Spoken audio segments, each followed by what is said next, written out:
Low gas prices are good for consumers, but not so good for our state's budget, which relies heavily on oil revenues. State lawmakers passed a budget in the recent 30-day session, and there weren't major cuts, but there also weren't increases for funding for programs, particularly for early childhood education. Correspondent Stan Wilson sat down this week with leadership from both sides of the aisle for a candid discussion about working together to improve educational outcomes. Joining me now is Democratic Senate Majority Leader Michael Sanchez and Republican House Speaker Don Tripp. Thank you for being here. Glad to be here. Good morning, and thank you for having us. You just sent the governor a $6.2 billion budget, balanced budget, with $2.7 billion designated for education spending. But there is now serious concern about a further decline in gas and oil revenue as it affects your budget. Some see that we are already in a crisis with providing for our children's needs, especially as we consistently rank low in student achievement. What are you going to do to turn things around? Let me start with you, Speaker Tripp. I think primarily we need to really look at the way we do things. We're trying to start some projects to increase student performance.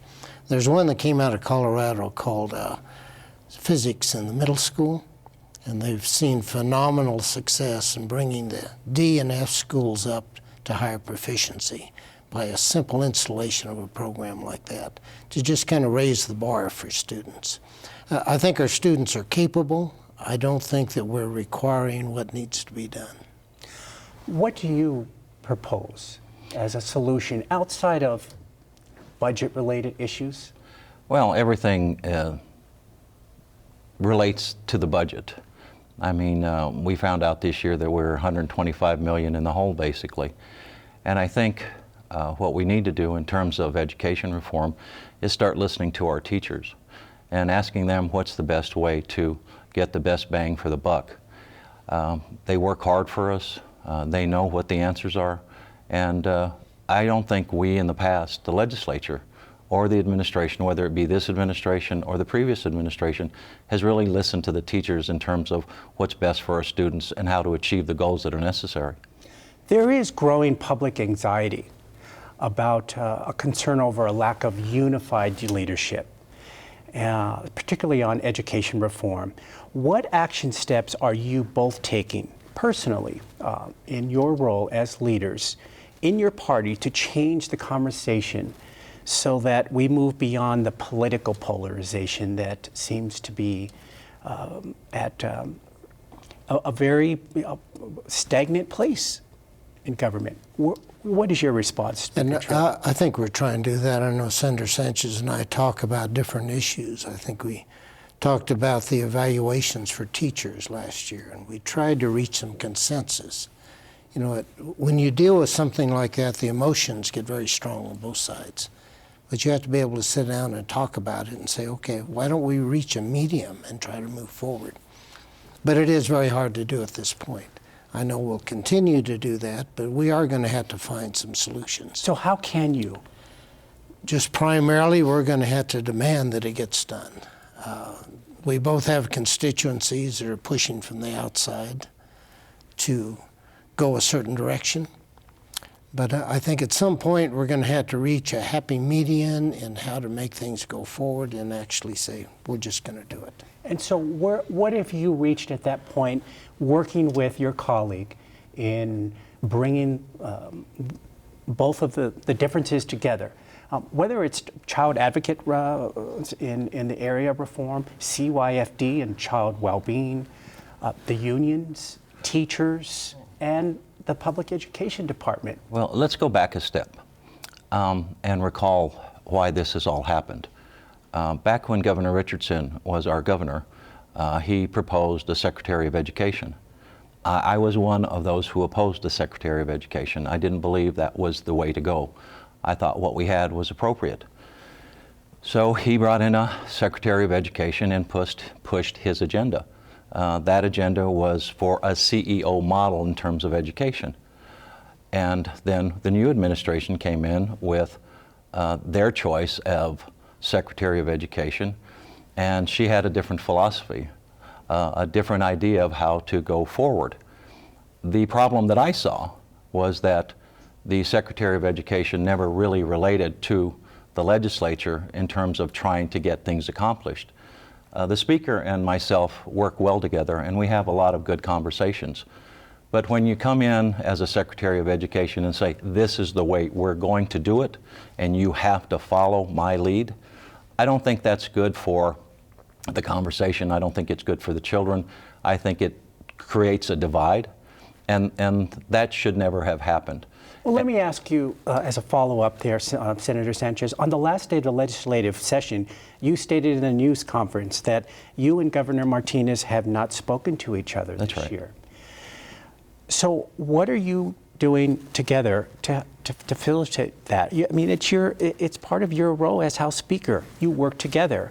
And so what have you done to bring that consensus and come to the governor and reach some kind of compromise that is fits your needs, but overall serves the people of New Mexico?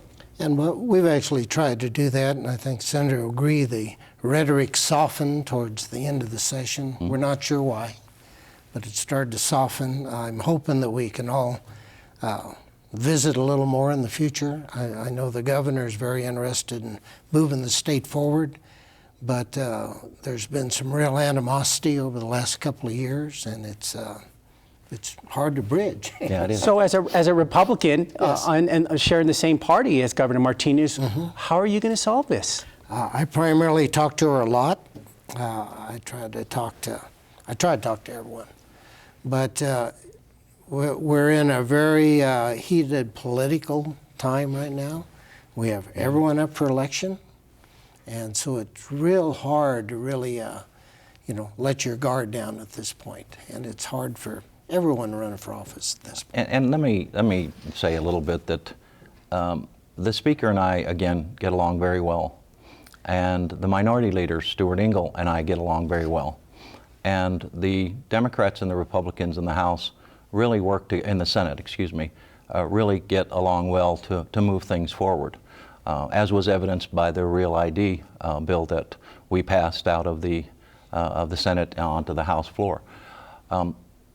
When we're in a polarizing area, and it's very polarized at this point, it's very hard to convince the other side that we really need to work together, because there's outside forces that affect both of us, both the Speaker and myself, that we have no control over.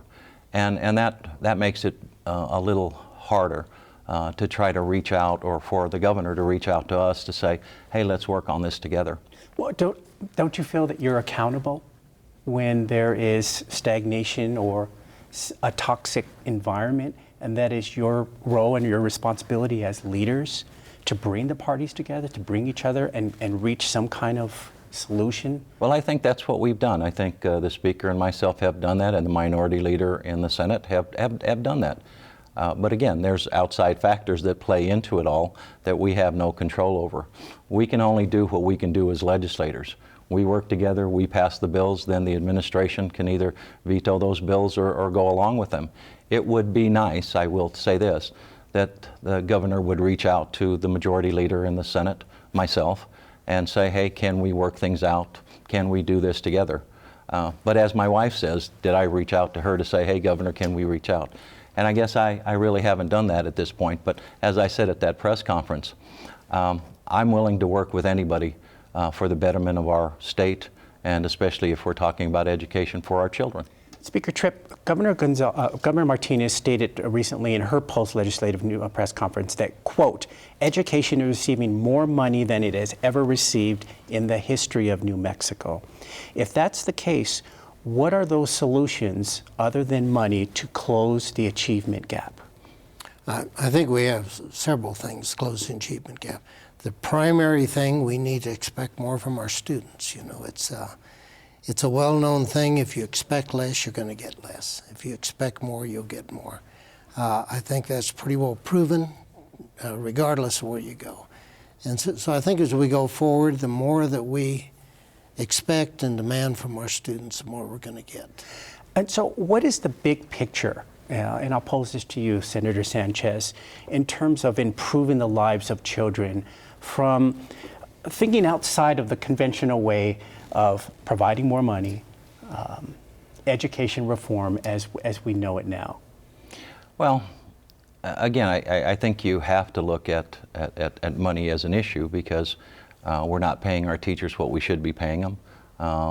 They have very low salaries. Trying to live off a teacher's salary is very difficult in this state.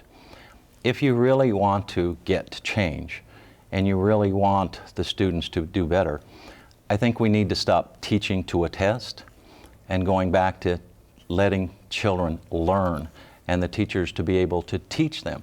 What we have now is a system where our children are being taught how to take tests, and those teacher evaluations are being based on the results of those tests, which I don't think makes a whole lot of sense. Again, going back to the days that I was in high school, and maybe Representative Tripp, Speaker Tripp, our teachers were there to help us grow and learn, and we didn't take tests 4 or 5 or 6 times during a year.